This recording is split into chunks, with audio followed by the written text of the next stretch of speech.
Hello friends. सो कल से faceless assessment scheme को अप्लीकेबल कर दिया गया है और अब जो भी असेसमेंट होंगे, स्क्रूटनी और समरी असेसमेंट, वो सारे के सारे ऑनलाइन होंगे।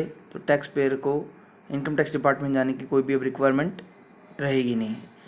तो इसके अंदर जो प्रोसेस लागू किया गया है वो इनकम टैक्स ने कुछ इस तरह करा है। उन्होंने कुछ यूनिट्स क्रिएट करी है। नेशनल ई असेसमेंट सेंटर, ये सेंट्रलाइज यूनिट है, ये मेन यूनिट है। और उसके अलावा असेसमेंट यूनिट्स है, टैक्स वेरिफिकेशन और टेक्निकल यूनिट्स है और रिव्यू यूनिट्स है। तो ये कुछ यूनिट्स इन्होंने असाइन करी है for the facilitation of this scheme.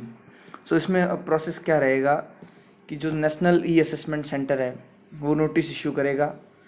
Computerise system होगा, उससे वो पैरामीटर्स के बेसिस पे एक नोटिस इशू करेगा जो कि टैक्स पेयर के पास जाएगा।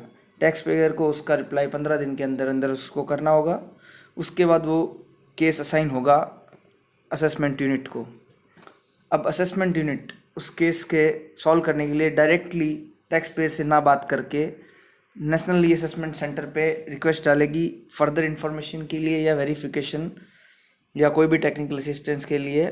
वो रिक्वेस्ट करेगी नेशनल ई असेसमेंट सेंटर को।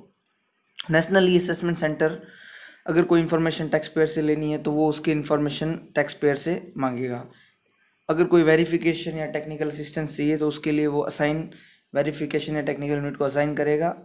और जो वेरिफिकेशन और टेक्निकल यूनिट है वो एक रिपोर्ट सबमिट करेगी उस रिक्वेस्ट के अकॉर्डिंग, और वो रिपोर्ट फिर वापस असेसमेंट यूनिट्स को सबमिट कर दी जाएगी। और उस रिपोर्ट के बेसिस पे फिर असेसमेंट यूनिट अपना ड्राफ्ट असेसमेंट ऑर्डर वापस से नेशनल ई असेसमेंट सेंटर को देगी, not directly the tax payer. अब नेशनल ई असेसमेंट सेंटर उस ड्राफ्ट असेसमेंट ऑर्डर को एक रिव्यू यूनिट के पास भेजेगा जो कि उस असेसमेंट को पूरी तरह से रिव्यू करेगी। और उसमें अगर वो कनकर कर रही है या उसको मॉडिफाई करना है कुछ, तो वो मॉडिफिकेशन या कनकरेंस नेशनल ई असेसमेंट सेंटर को वापस रिप्लाई करेगी। उस नेशनल ई असेसमेंट सेंटर उस रिव्यू को या उस मॉडिफिकेशन को कंसिडर करके फिर फाइनल ऑर्डर टैक्स पेयर को पास करेगा। तो अब इससे टैक्स पेयर और जो असेसमेंट यूनिट है उसका कोई डायरेक्ट लिंकिंग नहीं है। ऑल्सो जो वेरिफिकेशन यूनिट है वो भी डायरेक्टली टैक्स पेयर से लिंक नहीं है। And also the review unit is also an independent. So अब बिल्कुल ये प्रोसेस से टैक्स पेयर के लिए बिल्कुल इंडिपेंडेंट जजमेंट होगा। इसमें बिल्कुल लिटिगेशन भी कम से कम होगी और फेयर प्रेजेंटेशन होगा टैक्स पेयर के लिए। तो ये स्कीम बहुत ही रोबस्ट स्कीम है और इसमें न्यू चार्टर्ड अकाउंटेंट्स को भी बहुत अच्छा स्कोप मिलेगा।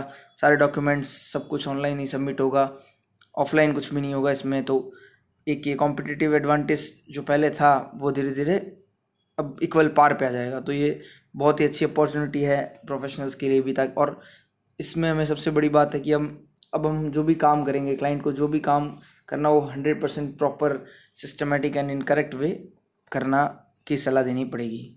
तो होपफुली ये आपको एक शॉर्ट आइडिया लगा होगा कि ये कैसे वर्क करेगा। Thank you very much.